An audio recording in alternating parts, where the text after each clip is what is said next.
Tax پہ بھی focus کرتے ہیں. نمبر 4 اوورسیز فیسیلیٹیشن, جو ہمارے ملک کا سمجھ لیں سب سے قیمتی اثاثہ ہے. اوورسیز فیسیلیٹیشن ہمارا گول یہ ہے اس میں کہ جو آپ کے باہر انویسٹرز ہیں ان کا سب سے بڑا کنسرن یہ ہوتا ہے کہ آیا ان کی انویسٹمنٹ سیکیور ہے یا نہیں ہے. So we make sure different procedure ہیں, ڈفرینٹ طریقے ہمارے پاس جس کے تھرو ہم میک شیور کرتے ہیں کہ ان کی انویسٹمنٹس ان کو پتہ لگیں کہ سیکیور ہیں, ان کو at the end of year reports ملتی ہیں, اور ROI کے تھرو ہم مطلب وی ہیو اے اسٹرکچر جس کے تھرو ان کو ہمیشہ سیٹسفائی کرتے ہیں ہم, اور ان کو پتہ ہوتا ہے کہ وہ کہاں انویسٹ کر رہے ہیں. یہ نہیں کہ خالی جو ہے نا بس دکھا کے, اور تو ہم بڑا سسٹمیٹک طریقے سے کام کرتے ہیں, جو ہوتا ہے ویسے ہی بتاتے ہیں اور ویسی ہی چیز دیتے ہیں, کیونکہ جو اوورسیز پاکستانی ہے اس کے پاس ایک ہی چیز ہے سمجھنے کے لیے, وہ ہے انٹرنیٹ.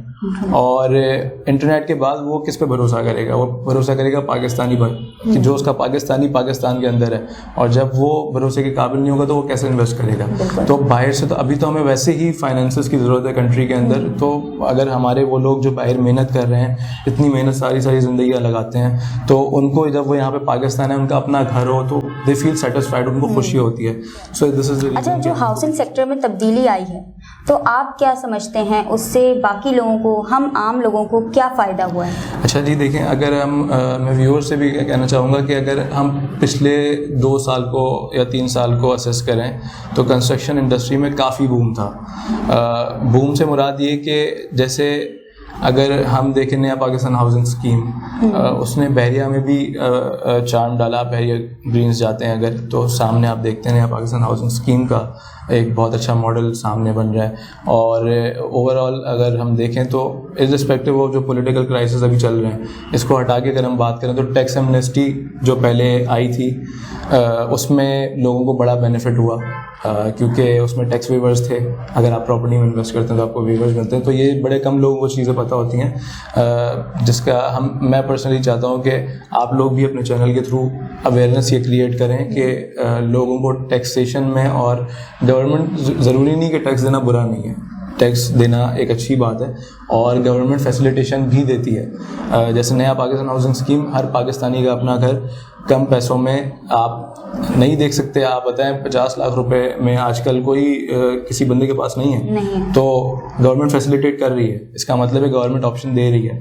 سو اس سے الٹیمیٹلی ایک اور بینیفٹ کیا ہوتا ہے کہ آپ کی جو لیبر ہے, جو مزدور طبقہ ہے, جو روزانہ کی دہاڑی والا طبقہ ہے, اس کو کام ملتا ہے, اور جب وہ کام کرتے ہیں تو ان کے بھی خرچ چلتے ہیں. اب یہ پوری ایک چین ہے جو اللہ تعالیٰ نے ایک نظام بنایا ہے. جیسے گورنمنٹ نے کہا کہ ہم یہ پروجیکٹ لے کر آ رہے ہیں, اس کے پیچھے لیبر لگے گی, پھر اس کے خریدار آئیں گے, تو یہ ایک پورا سسٹم ہے, اور یہ اللہ تعالیٰ نے ایک بنایا ہے. تو اس میں یہ ہے کہ ہم لوگوں کو بھی دیکھنا چاہیے کہ گورنمنٹ اگر ایک چیز کر رہی ہے تو اس کو سپورٹ کریں. اچھا, تو آپ کیا سمجھتے ہیں یا آپ لوگوں کو کیا بتانا چاہتے ہیں کہ کوئی بھی شخص یا عام شہری جو ہے وہ کسی پراپرٹی کو دیکھنے جائے تو کیا کیا چیزیں مد نظر رکھے, یعنی کیا پہلی چیز ہونی چاہیے؟ سب سے پہلی چیز یہ ہونی چاہیے کہ وہ یہ دیکھیں لوکیشن کیسی ہے اس کی, کیونکہ اگر آپ کی لوکیشن اچھی ہے تو آپ کا جو بھی پرپز ہو, انویسٹمنٹ پوائنٹ آف ویو یا آپ کا end user point of view ہو, آپ کو الٹیمیٹلی وہ فائدہ ہی دے کے جاتی ہے. چاہے مارکیٹ جیسی بھی ہو, اسٹیبل ہو, انسٹیبل ہو, اسٹیگننٹ ہو, میٹر نہیں کرتا. میٹر یہ کرتا ہے آپ کی چیز کیسی ہے. اگر چیز اچھی ہے تو وہ کبھی بھی آپ کو خراب پیسوں میں نہیں جاتی, وہ ہمیشہ اچھے پیسوں میں جاتی ہے. تو یہ میرا پرسنل ایکسپیرینس بھی ہے. جی. اچھا, تو بحریہ جیسے کہ یہاں شہر سے بہت دور ہے, تو وہاں کی پراپرٹی, یہاں کی پراپرٹی, ان میں کیا ڈفرینس ہے, یا یہاں کی مارکیٹنگ میں کیا ڈفرینس ہے, کنسٹرکشن میں کیا ڈفرینس ہے؟ اچھا, ایکچولی مجھ سے یہ بہت لوگ سوال پوچھتے ہیں, بیہائنڈ دا کیمرہ بھی جو لوگ بیٹھے ہیں, جو ویورز ہیں, آپ کو ان کو بھی میں بتاؤں گا. لیکن بحریہ شہر سے دور نہیں ہے, میں آپ کو بتا دیتا ہوں. جو میگا سٹیز بنتے ہیں نا, تو ان کے بیچ میں 30-40 منٹ کا راستہ کوئی راستہ نہیں ہوتا.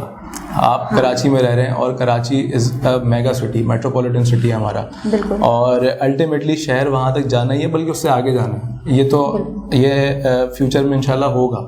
اور اس سے بحریہ تو پھر پہلے, اس سے آگے کافی چیزیں ہیں جو آپ کو راستے میں پڑتی ہیں. تو بیچ میں کافی ساری جگہ آتی ہے, لیکن اگر ہم یہاں سے اگر جہاں بیٹھے ہیں یہاں سے ہم ڈسٹینس لگائیں, it will take like 40 minutes. تو اگر 40 منٹ کا بھی راستہ ہے, ابھی آپ دیکھیں ملیر ایکسپریس وے بن رہا ہے, اس سے ٹائم کم ہو جائے گا. آپ کے فیوچر میں جب اس طرح کے سٹیز چل جاتے ہیں, جب اتنا بڑا انفراسٹرکچر آ جاتا ہے, تو پھر اس کے لیے عوام کے لیے بھی سروسز آتی جاتی ہیں. ملیر ایکسپریس وے جب کمپلیٹ ہوگا آپ دیکھ لیں گے کہ آپ ڈی ایچ اے سے کتنی دیر میں ڈی ایچ اے سٹی پہنچ جاتے ہیں, مین ڈی ایچ اے فیز 8 سے, تو وہ سارا ٹائم ریڈیوس ہو جاتا ہے. لیکن انیشیلی تکلیف آتی ہے. 40 منٹ راستہ برا نہیں ہے اگر آپ کام کی نیت سے جا رہے ہیں اور آپ رہائش کرتے ہیں بحریہ میں. اگر رہائش کرتے ہیں تو لائف سٹائل جو بحریہ میں ہے آپ کو پورے کراچی میں نہیں ملے گا, یہ میں گارنٹی کر سکتا ہوں. اچھا, تو آپ اپنے 47 کاسمک کی کیسے مارکیٹنگ کرتے ہیں؟ ہمارے پاس ملٹیپل ڈومینز ہیں, ہمارے اپنے لوگ ہیں جو کر رہے ہوتے ہیں. اس میں سوشل میڈیا پلیٹ فارمس ہیں, فیس بک, انسٹاگرام اور لنکڈن کے تھرو مارکیٹنگ ہو رہی ہوتی ہے. ویب سائٹ ہے اس کے تھرو مارکیٹنگ ہو رہی ہوتی ہے. ٹیلی میسیجز ہوتے ہیں, ٹیلی مارکیٹنگ ہوتی ہے. سو ملٹیپل طریقے ہیں جس کے تھرو مارکیٹنگ کی جاتی ہے. اور سب سے بڑی مارکیٹنگ یہ ہوتی ہے کہ آپ جو اپنا کام کر رہے ہیں, بہت سارے لوگ ہیں جن کی صرف مارکیٹنگ ہے. اگر آپ مجھ سے ایک سوال پوچھا کہ بحریہ میں اور شہر میں کیا فرق ہے, دیکھیں شہر میں نا زیادہ تر لوگ مارکیٹنگ کر کے چیز ڈیلیور کرتے ہیں. بحریہ میں جو ہے آپ نے بڑی امپورٹنٹ چیز ایک بتا رہا ہوں آپ سب لوگوں کو کہ you have to be careful. شاید یہ لوگ آن اسکرین نہ بولیں کہ آپ ریپوٹیشن ضرور دیکھیں, کیونکہ 200-400 روپے کے فرق سے اگر آپ خدا نہ خاصا دھوکہ کھائیں تو وہ ایک اچھی چیز نہیں ہے. آپ ریپوٹیشن دیکھیں, آپ پھر انویسٹمنٹ کریں. اور بحریہ ویسے میرے لحاظ سے بیسٹ, سیفسٹ, موسٹ اوتھینٹک جگہ ہے میرے پرسنل پوائنٹ آف ویو سے. لیکن اللہ نے انسان کو سمجھ دی, اپنے حساب سے ڈیسیجن لینا چاہیے کہ کہاں انویسٹ کرنا ہے. کوئی ایسی تبدیلی جو آپ خود لانا چاہتے ہوں, جو آپ کو لگتا ہو کہ اگر یہ چیز اس طرح نہیں, اس طرح ہوتی, آپ کے نزدیک اس طرح ہوتی تو زیادہ اچھا تھا؟ اچھا, اگر ابھی ہم ویسے بات کریں میں تبدیلی کیا لانا چاہتا ہوں, تبدیلی تو یہی ہے کہ بحریہ میں یا شہر میں کہیں پہ بھی آپ کام کر رہے ہیں تو جو فرسٹ ایک انڈیویجول جاتا ہے کاؤنٹر پہ, اس کو ایک سیٹ آف گائیڈ لائن ملنا چاہیے جس میں شروع سے لے کے آخر تک کے اسٹیپس ہوں کہ یہ اسٹیپس ہیں. ایک بکلیٹ فارم مل جائے تاکہ اس کو وہ کسی کا محتاج نہ ہو چیزیں پوچھنے کے لیے, سمجھنے کے لیے. اس کو وہ ایک سیلف ایکسپلینیٹری گائیڈ ہونی چاہیے جو ہر جگہ ہونی چاہیے, ہر ڈپارٹمنٹ میں ہونی چاہیے, جس سے لوگوں کے لیے آسانی ہو. کیونکہ اگر آسانی ہوگی تو کام ہوگا, اگر آسانی نہیں ہوگی تو مشکل میں تو کوئی کام نہیں ہوتا. تو اس لیے یہی ایک بہتر ہے کہ آپ ایک ایس او پیز کی گائیڈ لائن موجود ہونی چاہیے, بس یہ ایک انڈیویجول. چلیں, آپ سے بات کر کے بہت اچھا لگا. اب آخر میں آپ ہمارے ٹی وی چینل کے ذریعے یہ بتائیں کوئی ایسا میسج جو عام عوام تک پہنچانا ہو. جی بالکل, اب ماشاء اللہ آپ لوگ بڑا اچھا کام کر رہے ہیں ویسے, اور مجھے بڑی خوشی ہوئی کہ کنسٹرکشن اور انجینئرنگ سیکٹر کو بھی پاکستان میں ہائی لائٹ کیا جا رہا ہے. اور اس طرح اس کو پاکستان میں ابھی تک انجینئرنگ پہ یا کنسٹرکشن پہ انڈیویجولی اس طریقے سے کوئی چینل بات نہیں کر رہا. So it's a good thing. اور لوگوں تک میں یہ پیغام پہنچانا چاہوں گا کہ آپ جو بھی انویسٹمنٹ کرتے ہیں اپنی پوری کوشش, اپنی پوری سمجھ کے حساب سے کرنے کے بعد آپ یہ ضرور کریں کہ آپ 3-4 جگہ سے چیک کریں, اور 3-4 جگہوں سے چیک کرنے کے بعد 100-200 کے پیچھے نہ جائیں, کیونکہ وہ جو 100-200 ہیں وہ کبھی کبھی آپ کو نقصان دے جاتے ہیں. تو بھلے آپ تھوڑے پیسے زیادہ دے دیں, چیز اوتھینٹک ہو, اس کے پیپر ورک آپ چیک کریں, کوئی پیپر ورک میں کمی بیشی نہ ہو.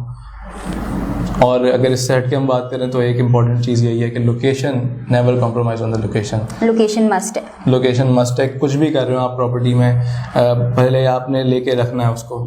پراپرٹی میں آپ نے لوکیشن کو کمپرومائز نہیں کرنا, یہ بڑی امپورٹنٹ چیز ہے.